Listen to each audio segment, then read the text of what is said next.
isu Israel. Tadi Ketua Pembangkang membahaskan mengenai isu bagaimana kerajaan Malaysia dikaitkan dengan kerajaan syarikat EPCO yang punya kaitan dengan syarikat kerajaan Israel. Tetapi hari ini juga saya ingin mengatakan apabila usul saya ditolak oleh Speaker Dewan, bagi saya itu satu perkara yang nak dibahas di dalam Dewan.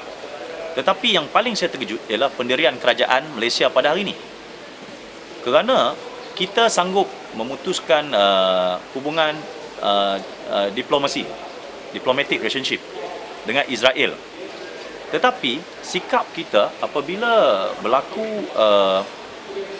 tindakan biadab kerajaan Israel pada yang dibantah, dikecam oleh negara bukan negara Islam, United Kingdom.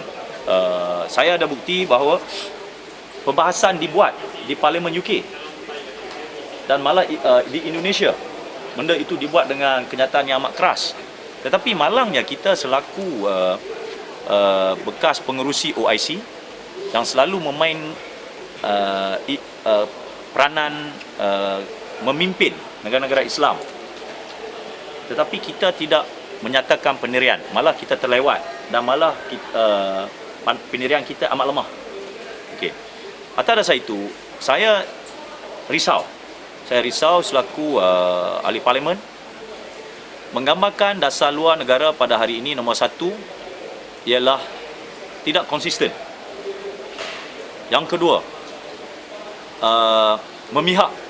memihak kepada rejim yang zalim, Zionis Israel, memihak saya cakap. Ketiga, ia juga menggambarkan bahawa kita lebih memilih untuk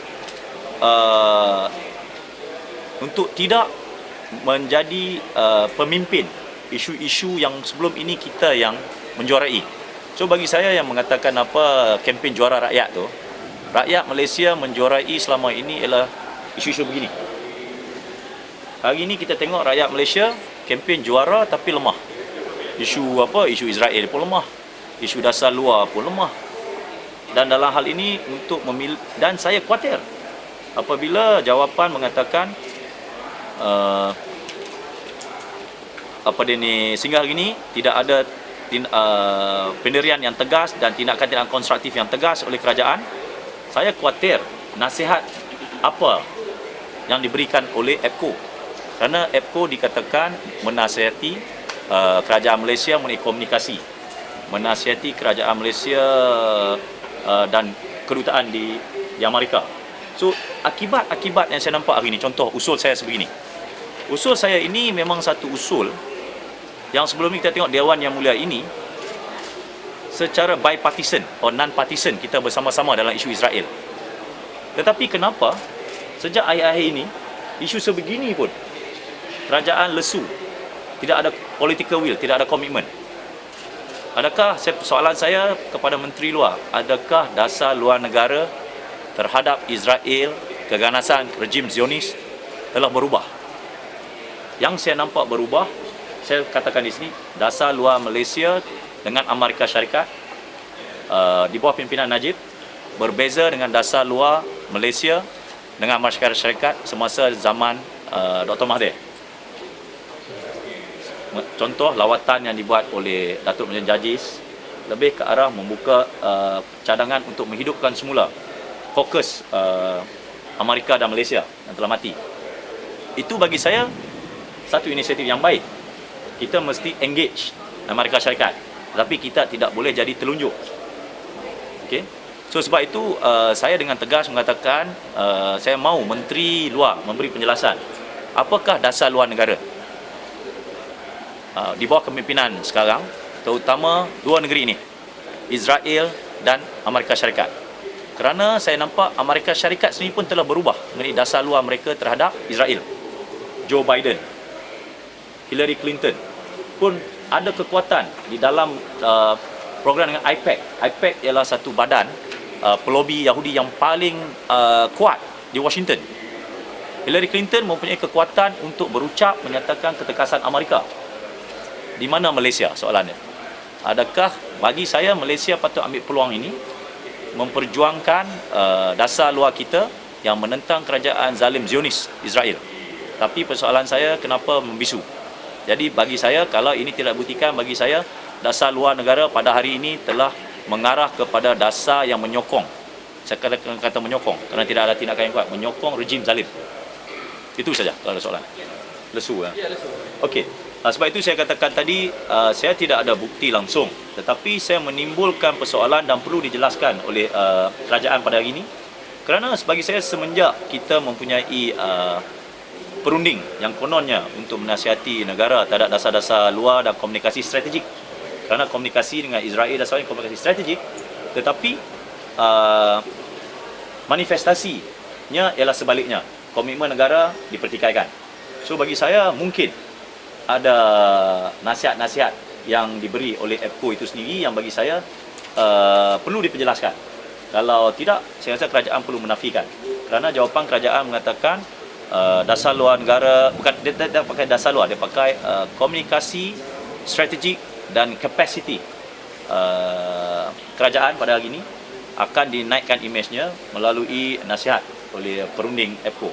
So menjawab soalan Azlan tadi ialah, saya rasa ini perlu diperjelaskan. Kalau tidak, rakyat akan memberi andaian bahawa semenjak politik by outsourcing, this one I say, negara Malaysia jadi teruk semenjak zaman pimpinan Abdullah Badawi dan Najib sendiri, apabila politiknya ialah politik ala outsourcing. Dulu di outsource-nya ketika 4, sekarang di outsource-nya kepada EPCO. Dan saya katakan ini bukan sahaja tindakan yang salah, yang kedua malah mendedahkan kita, kerana kerisauan kerajaan dikatakan oleh Zaid Hamidi baru ini ialah mengenai maklumat rahsia mungkin ada bocor. So bagi saya, pendekatan politik ala outsourcing ini mendedahkan negara kepada bahaya yang lebih hebat. Kerana saya kena katakan ini, semenjak negara ini ditubuhkan, kita punya pimpinan yang hingga hari ini diiktiraf dasar luar, nama seperti Tan Sri Zain Azrai masih lagi diiktiraf. Saya di Amerika, namanya masih lagi disebut antara diplomat yang hebat.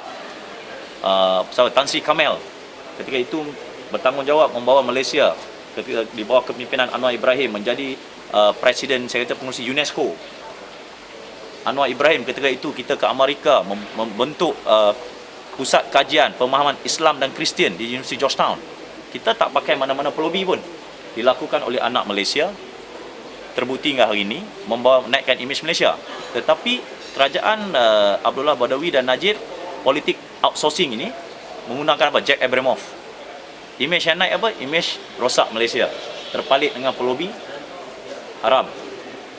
EPCO terdedah Malaysia sekali lagi dengan politik Zionis Israel. Ini bagi saya perlu dibuktikan salah.